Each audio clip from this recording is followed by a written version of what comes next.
All right. Hi, everybody. Welcome back to Girl. the third hour of Once Upon a Game, the story game variety show, where we're taking a look at a game called Microscope, and we're basically telling a story that even galactic economies must obey the second law of thermodynamics. So, It's a great tagline. yeah, we're exploring a space trade type of situation. Um, hmm Starting from the discovery of the good and somehow this trade route drying up, and we've been exploring about how did we get there.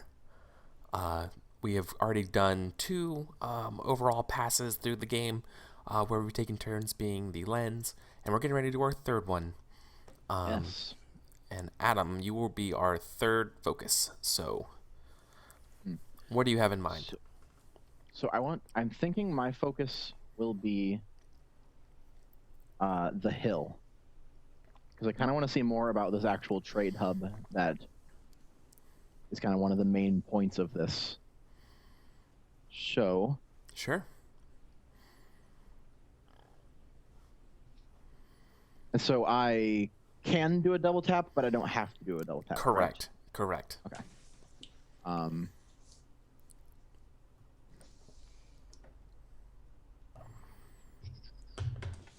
Uh.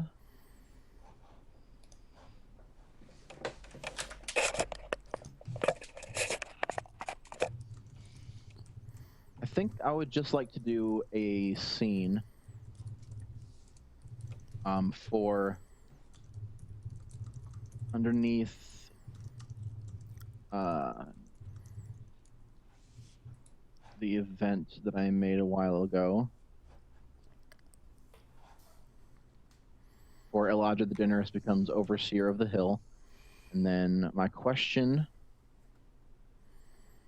will be um,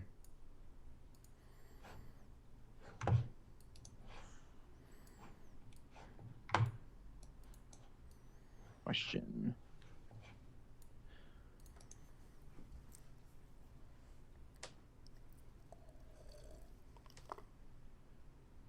Will be what does this mean for I guess just, what does this mean for the hill? For the hill and the new and it doesn't get there yet. What does this mean for the direction of the hill? And I'd like this to be an all play because I don't know the answer to this question. Nice.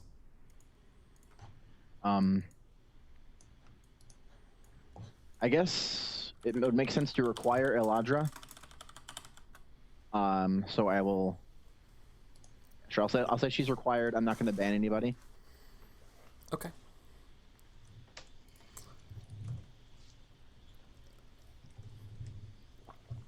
So then it starts with me, I think. I would go me, Robert, Kelsa, Adam in terms of character selection. What does this mean for the direction of the hill? No, it goes the other way. It goes me. Oh, that's right. That's right. Yep, it goes from the left. My apologies. That's okay. I just wanted to make sure that I wasn't going crazy. Um, I would like to be um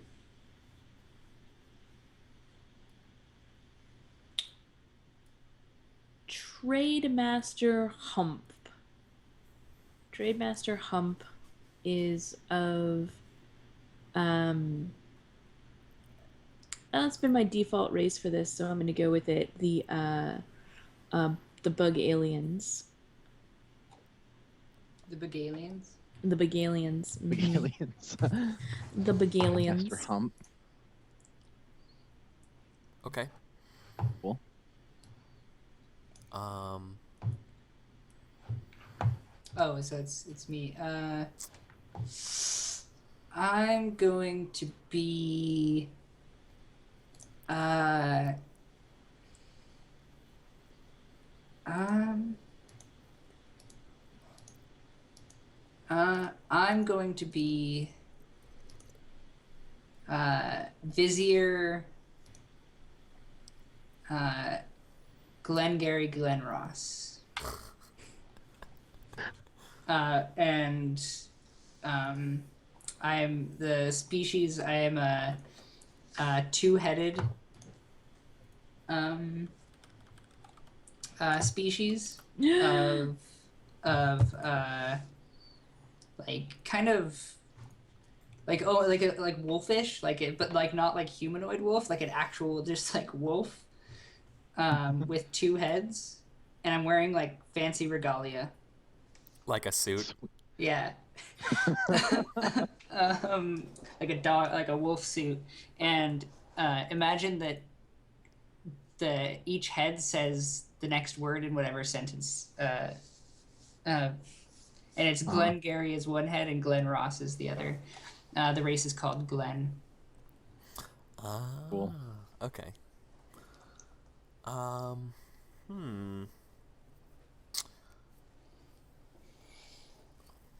Okay. That changes what I wanted to do.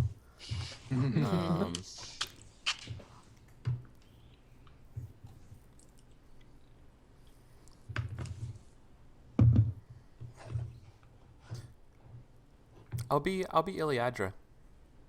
Okay.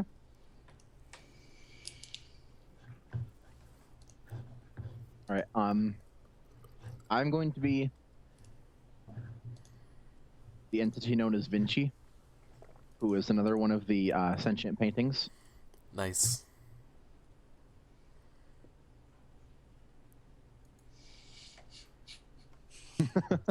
Leafington, yeah. Microscope, coming with the weirdest aliens possible.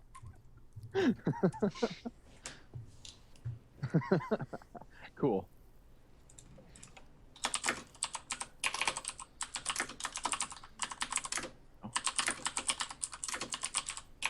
Okay. So now we go through with what we're thinking / feeling. Yep. Yeah. Trademaster Hump is a very proud female of her species and is thinking about what it means to have another to have the overseer of the hill be a female of whatever race Eladra is, because of Shandalian. I don't know. Yeah. yeah.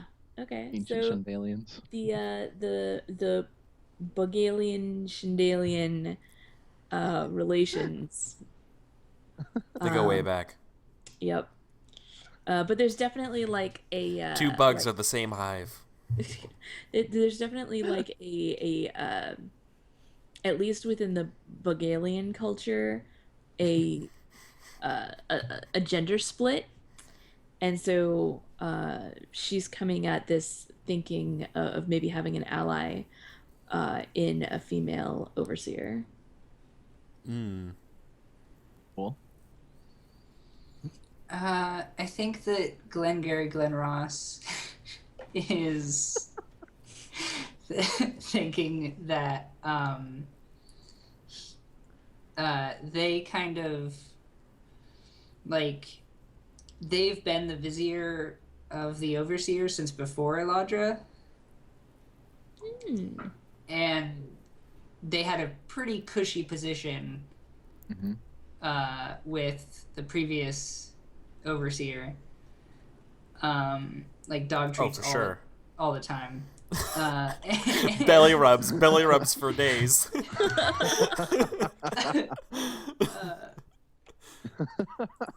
And so the vizier's like most concerned with like making sure that like anyone else involved is like that Eladra will have a good first impression, essentially. They're a spy master dictated with one singular purpose: to find out who's a good boy. Sorry, I love terrible dog jokes. Okay. Glenn Ross just doesn't want to have it rough with the new boss. Yeah. Oh. Yeah. We'll see if the new boss has a bone to pick. Get out. It's my just all of you. it's to me now, right? Well, they don't want to be resorted to having to just go fetch things for him. Yeah. Yes, it's to you. So I think Iliadra, I think, is currently she has ripped off, like, she's decapitated her mate and currently eating the body. As you do. And she thinks that, well, I made it to the top because of the way the culture of her society is. Like, she's totally like praying mantis looking thing. And time to find a new mate. So bring on the suitors. While she's eating the corpse of her previous mate. So I think the entity known as Vinci. Oh wait, could I have one thing? Oh yeah. I think to her, getting a mate will solidify her power. So Okay, cool. So I think the entity known as Vinci is basically here to schmooze, like this whole whatever. Like I'm assuming it's like an event, like the royal opening gala for come see the new overseer. And so yeah, basically Vinci's here to just like rub frames with the rich and famous, and yeah, basically get their name out and like, hey, you look like you use a new painting, basically just stuff and such. Yeah, they want to like they can see that there's like a big this is like a big change, and so they want to get it on the ground floor basically. well, they want to get on the ground wall. Yes. Yeah, I get it. Okay. Awesome. Okay, so the scene begins. Iliadra is dressed very, very exquisite, and like a very like regal robes and that kind of stuff. But she still has like the giant like praying mantis eyes and that kind of stuff. And she's currently having a bib and like that kind of stuff, like eating dinner in front of a very adorned banquet table. And it's clearly some other like alien that looks kind of like her, and she is currently cutting up pieces. Like she took like a piece of it and is currently eating it. And you see her like flutter her wings a little bit and say like, yes, it's open the doors. It's time to meet the suitors. And I think the Bugalians, I don't know why that amuses me so much. Such as Trade Master Hump, they're more like giant beetles. okay. Like, and so at that Trade Master Hump clicks her mandibles and agrees, and it's like, yes, I'll help you. Maybe you'll let me help you choose. I've got a good eye for some meat. Excellent. Oh, it's just so good. So tender. Don't be distracted, Mrs. Sorry, I'm just congratulating myself on picking such a good mate. I don't know if I can top this one. What do you think, Glengarry? Very good, Mrs. Yes, I'm sure your lover is delicious. I just like nonchalantly, like, there's no bones here. It's all chitin and meat inside. And, like, slurp out like meat from a leg. Yeah. So that's most unfortunate for you. Maybe our chefs could prepare something for you. Yeah. Yes. Are you laying on a dog bed? Yeah. Okay, good. That's exactly what I was thinking. Awesome. Okay. And And so yeah, like when the doors are actually open, like all the crowd of people or like whoever comes in, and Vinci has like a very elegant Frame?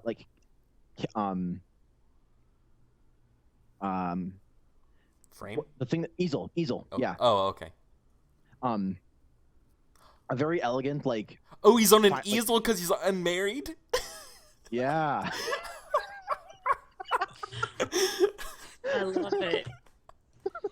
Yeah, it's like a really, really, really elegantly carved easel with It's like The Bachelor. like gold inlays in it, and it's really, really fancy. And then like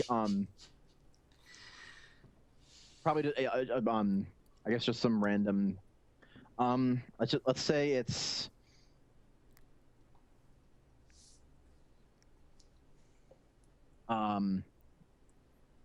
now I feel like I have to top the other weird aliens with another weirder alien. We'll say it's I guess I kind of like the whole bug thing we have going. So like we'll say there's like a bunch of them, and so like maybe this one's like just like an ant. The Formians. Yeah. And so like it's like an ant, kind of like it's got like a stand on it for the easel to sit upon the ant, and so the ant's just walking around, and so like the easel is just like sitting on top of the ant. And yeah, so the ant crawls in, and Vinci's just like smiling, looking back and forth, and I think Iliadra is interested in the ant, thinking the ant is the Bachelor.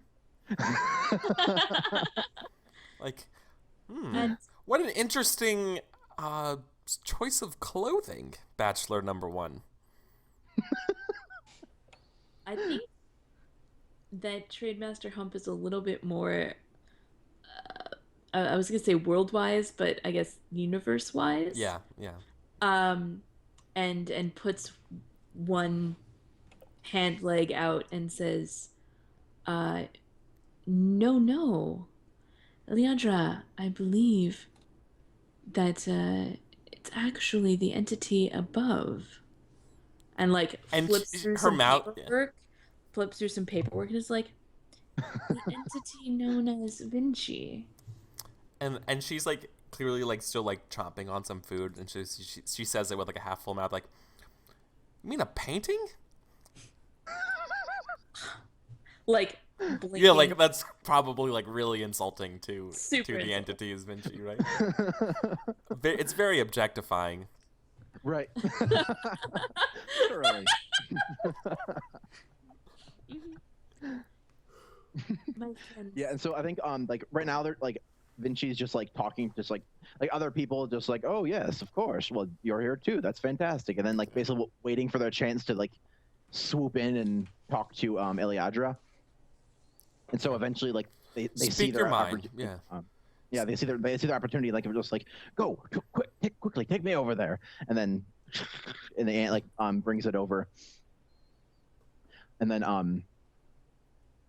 my lady overseer, I am the entity known as Vinci, and I wanted to personally extend my congratulations on your recent position. Ah. Thank you very much, entity known as Vinci. You know, it wasn't hard, but you know, it also wasn't easy. From where do you hail? I don't think I've ever met one of your kind. And she eyes you quizzically. Where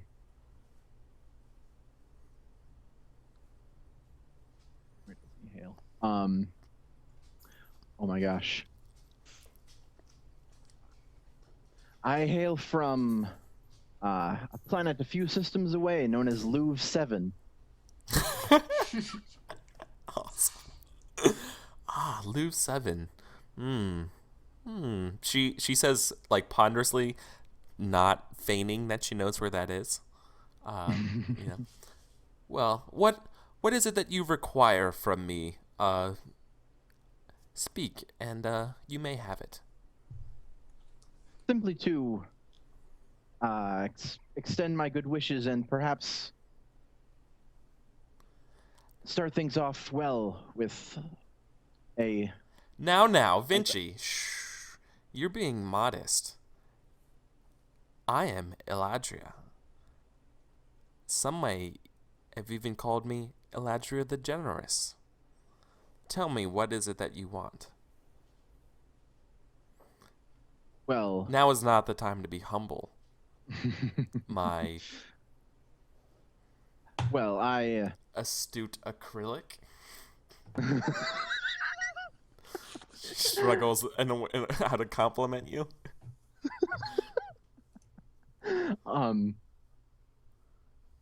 Oh no! Don't.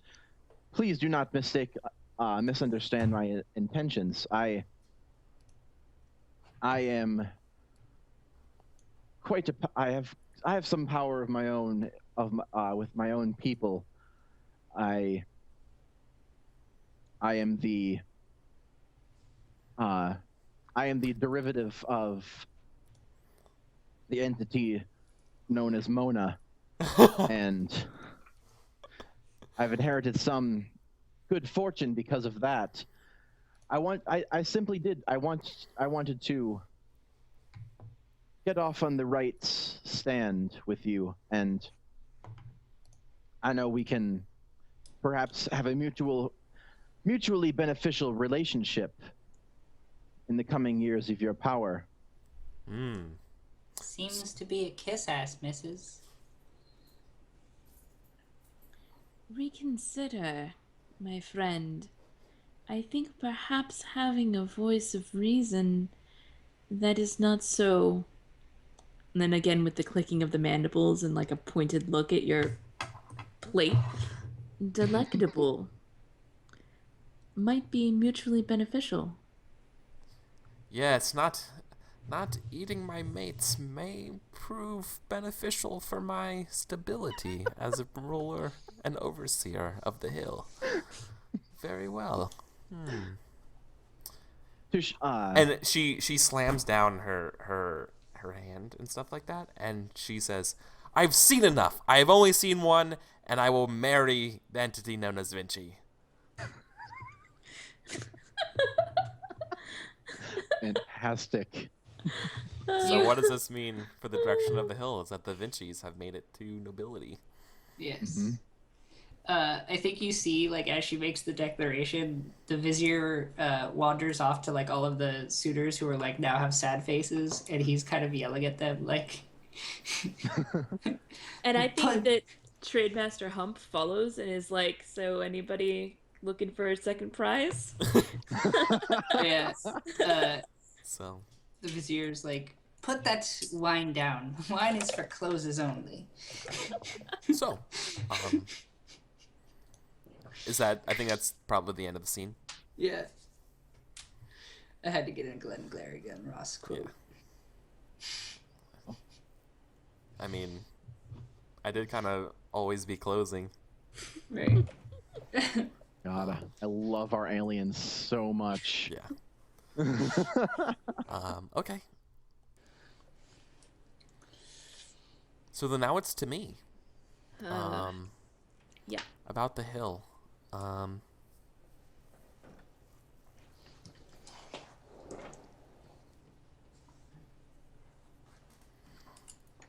gonna make a positive scene of a discovery of a trade good, or just a trade good coming to the hill. I'm gonna do the first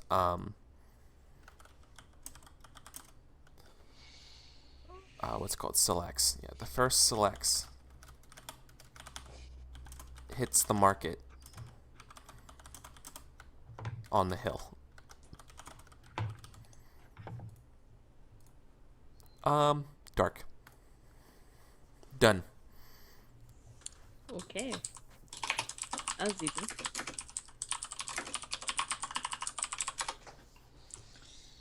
Alright, then it is back up to me. Yes. And so just to confirm, that happens after the after Ladra. No, that must be one of the it comes somewhere between before the assassination of the Primarch. Okay. Thank you for pointing that out. Yes. Timelines. timelines. Must make sense, yo. Okay. Cool. Awesome. Sorry, my cat's bothering me. So Cat hype. right, my turn. What do I do? The hill. I think that I'm going to do an event, and I think it is during the establishment, and the event is the Bulwark Co. and Alliance.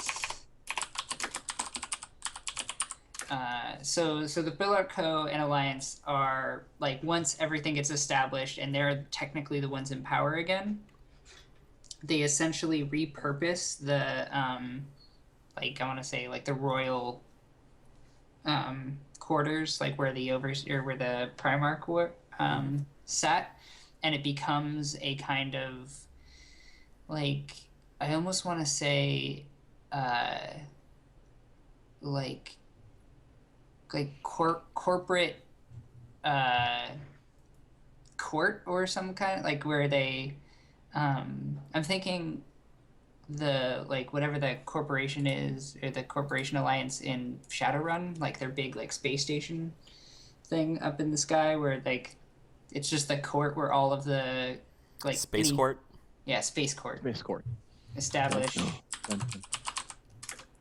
Good old Space Court. the Space Court in the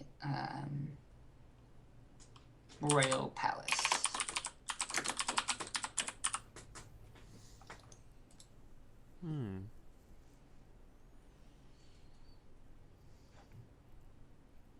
Okay.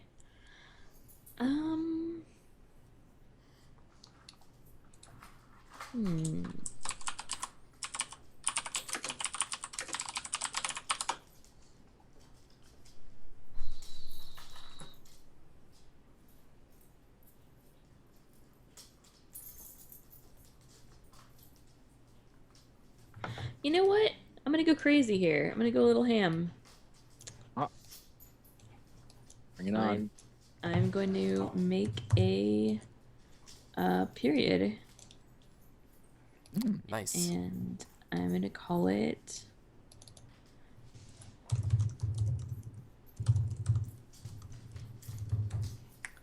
it's called The King Without a Hill. Ooh. And this is the period, this is when, just before the trade Tell us routes more. Yeah. dry out. Yeah, I know, right? The hill as a trade hub is no more. It has been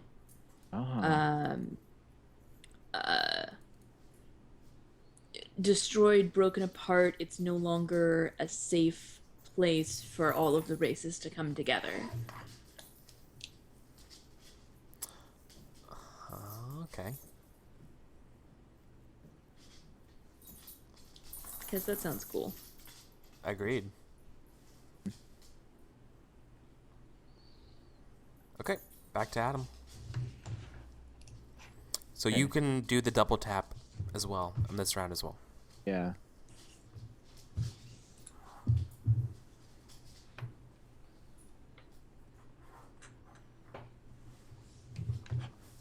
Okay.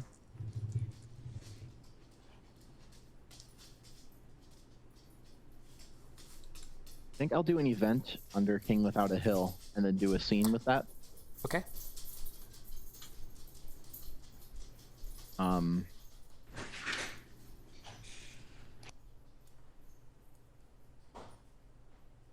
think, let's see, let me grab my event and paste. Oh my gosh, where'd it go?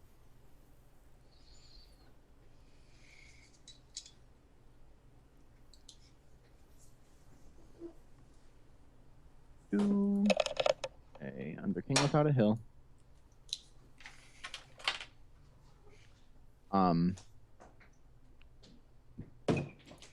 Start it off basically.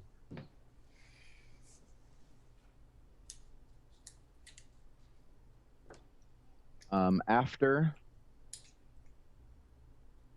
the Battle of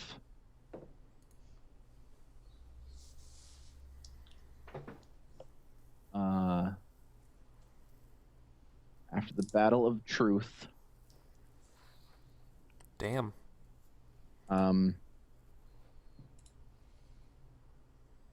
Most races leave the hill. I'll leave what that battle is vague for now. Mm-hmm. And then let's do an event under, a scene under that.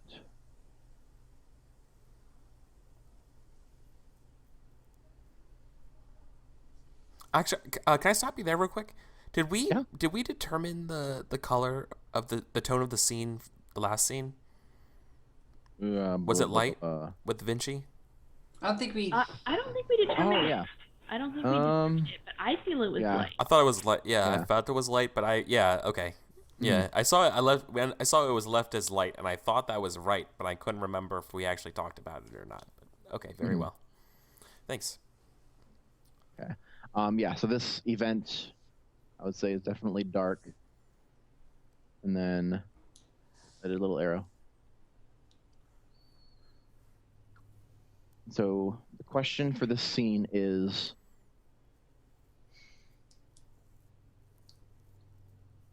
I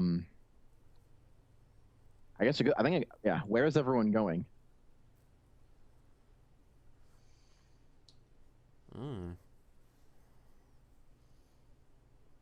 Now we've got, I'm not sure, we never really said how big the hill is, but I would imagine like a lot of people lived there. And so we've got like probably thousands of refugees just moving. And so I don't know if I want to do another.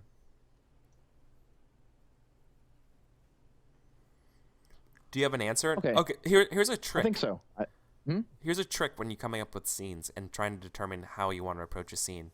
If you're doing a scene and you already know the answer to the question, or you have an idea of an answer, then probably do a dictated scene. But if you want to play to find out an answer, then do the all play scene. Mm-hmm. Okay. I think I have an idea of an answer, so I'll dictate it. Okay. So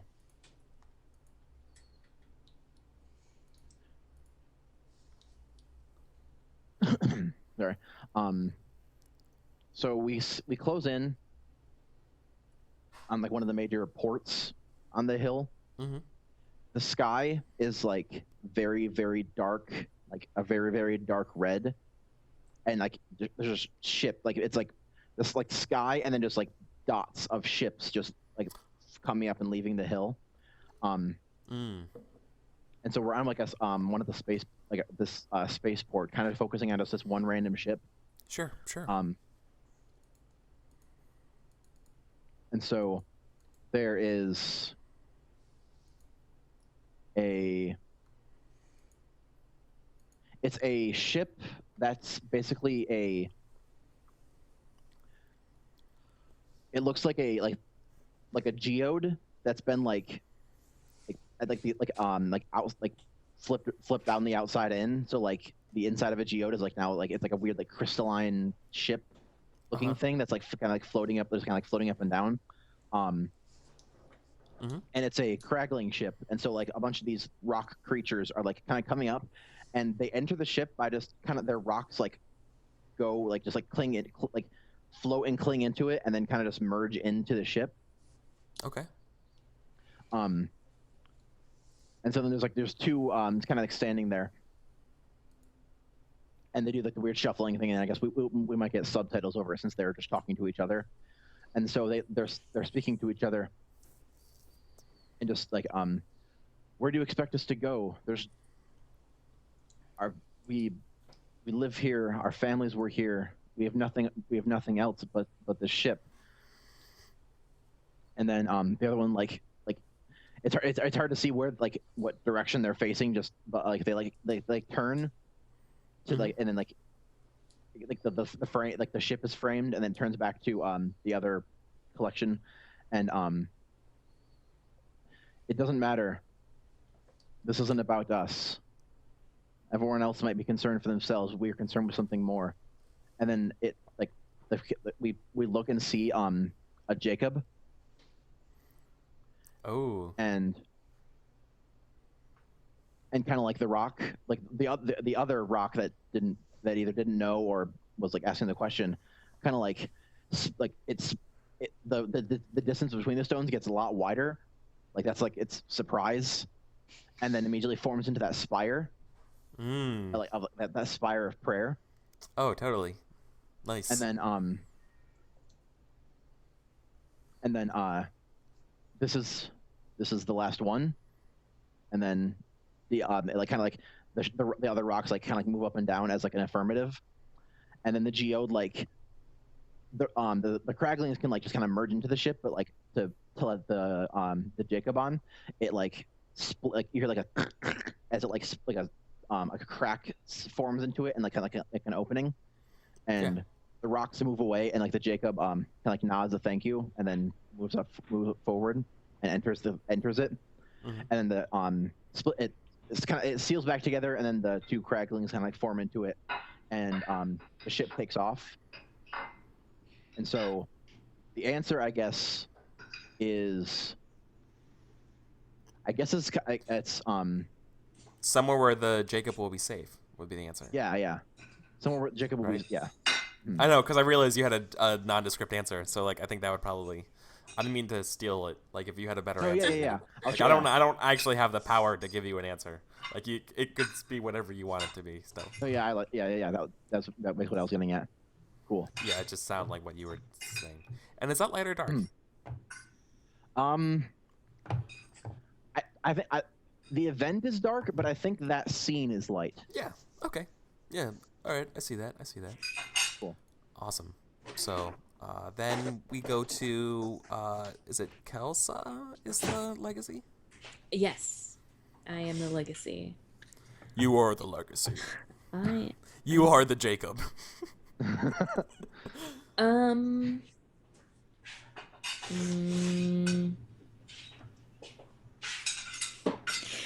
So the legacy is gonna be cannibalism. Okay, that did happen. That definitely happened. So.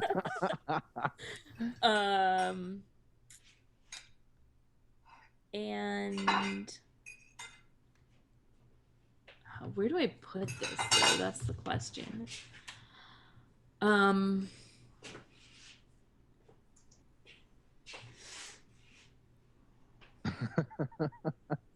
Sif.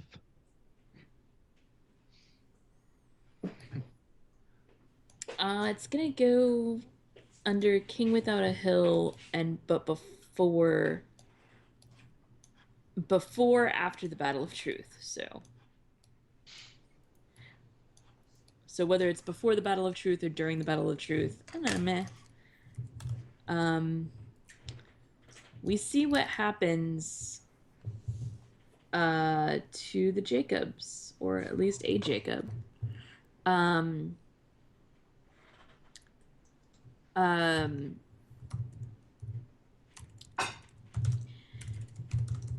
It's discovered. This is something that's been happening all along, but it's been a secret until now. This is when it's discovered that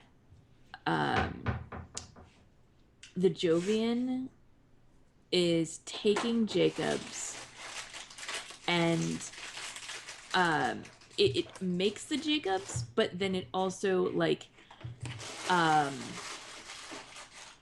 eats them to gain their memories. Oh shit. Yeah. I like this so much.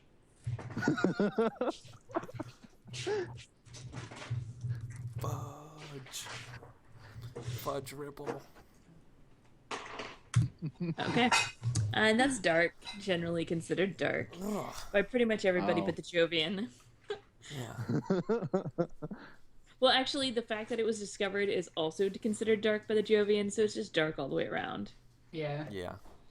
Okay. I love that with Well- my current headcanon with Jacobs that fits so perfectly.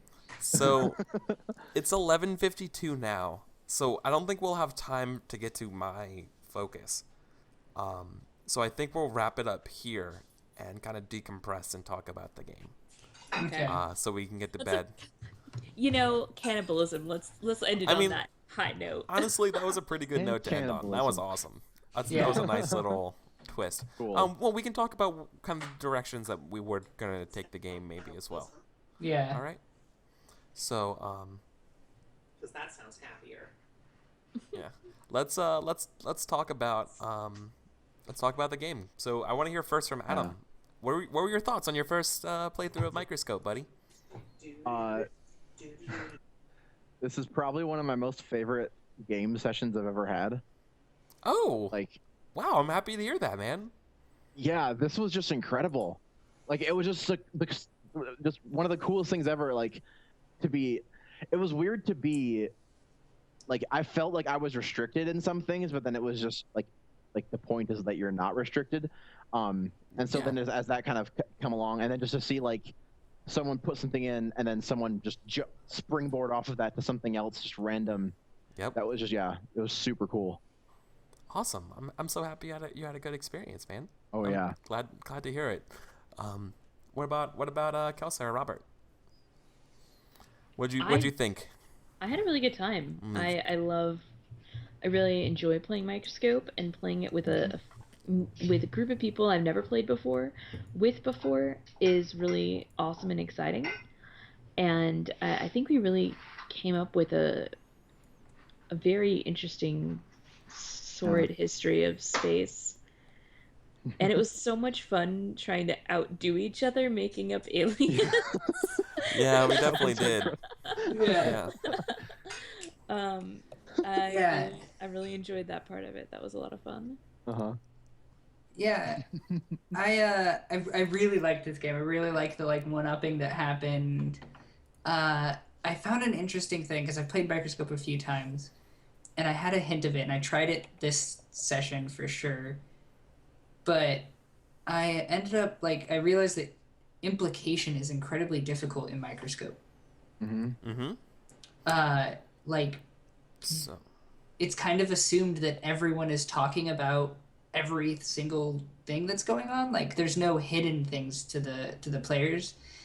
And to even have something like a lot of the Jacob stuff I wanted to keep purposefully hidden, like what was the what's going on here, or like what are they actually, but then I felt like it ended up making it difficult to do stuff with the Jacobs. Yep. And I don't know, I find that super interesting because I like the idea of vagueness, of implication, and trying to see where that goes.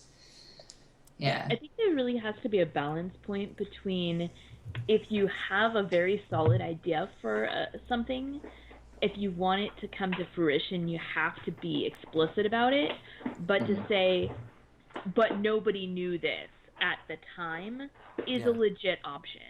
Yeah, I just wanted to explore like that from a player perspective, where we where we didn't know, like no one knew what it was. We didn't even talk about it, like, and to see where that went, where that implication goes.